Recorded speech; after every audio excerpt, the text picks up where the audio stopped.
ಗದಗ ಜಿಲ್ಲೆಯ ಗಜೇಂದ್ರಗಡ ತಾಲೂಕಿನ ನಿಡಗುಂದಿಕೊಪ್ಪ ಗ್ರಾಮದಲ್ಲಿ ಪರಮಪೂಜ್ಯ ಶ್ರೀ ಮ.ನಿ.ಪ್ರ. ಅಭಿನವ ಚನ್ನಬಸವ ಮಹಾಸ್ವಾಮಿಗಳ ದಿವ್ಯ ಸಾನ್ನಿಧ್ಯದಲ್ಲಿ ಜರುಗಿದ ಶ್ರೀ ಚನ್ನಬಸವೇಶ್ವರ ಪಂಚಕರ್ಮ ನಿಸರ್ಗ ಚಿಕಿತ್ಸಾಲಯದ ನೂತನ ಕಟ್ಟಡ ಭೂಮಿ ಪೂಜೆ ಅಡಿಗಲ್ಲು ಸಮಾರಂಭವನ್ನು ಜನಪ್ರಿಯ ಶಾಸಕರು ರೋಣ ಹಾಗೂ ಅಧ್ಯಕ್ಷರು ಕರ್ನಾಟಕ ರಾಜ್ಯ ಖನಿಜ ಅಭಿವೃದ್ಧಿ ನಿಗಮ ನಿಯಮಿತ ಬೆಂಗಳೂರು ಶ್ರೀ ಜಿ.ಎಸ್. ಪಾಟೀಲರು ನೆರವೇರಿಸಿದರು.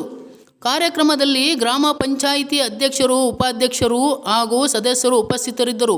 ಈ ಸಂದರ್ಭದಲ್ಲಿ ಗ್ರಾಮದ ಗುರು ಹಿರಿಯರು, ಯುವಕರು, ಶ್ರೀ ಮಠದ ಸದ್ಭಕ್ತರು ಉಪಸ್ಥಿತರಿದ್ದರು. ಇದಕ್ಕೂ ಮುನ್ನ ಶಾಸಕರು ಲಿಂಗೈಕ್ಯ ಶ್ರೀ ಚನ್ನಬಸವ ಮಹಾಶಿವಯೋಗಿಗಳ ಮತ್ತು ಲಿಂಗೈಕ್ಯ ಶ್ರೀ ಶಿವಬಸವ ಮಹಾಸ್ವಾಮಿಗಳ ಕರ್ತೃ ಗದ್ದುಗೆ ದರ್ಶನಾಶೀರ್ವಾದ ಪಡೆದರು. ನ್ಯೂಸ್ ಬ್ಯೂರೋ ಮಹೇಶ್ ಮೇಟಿ.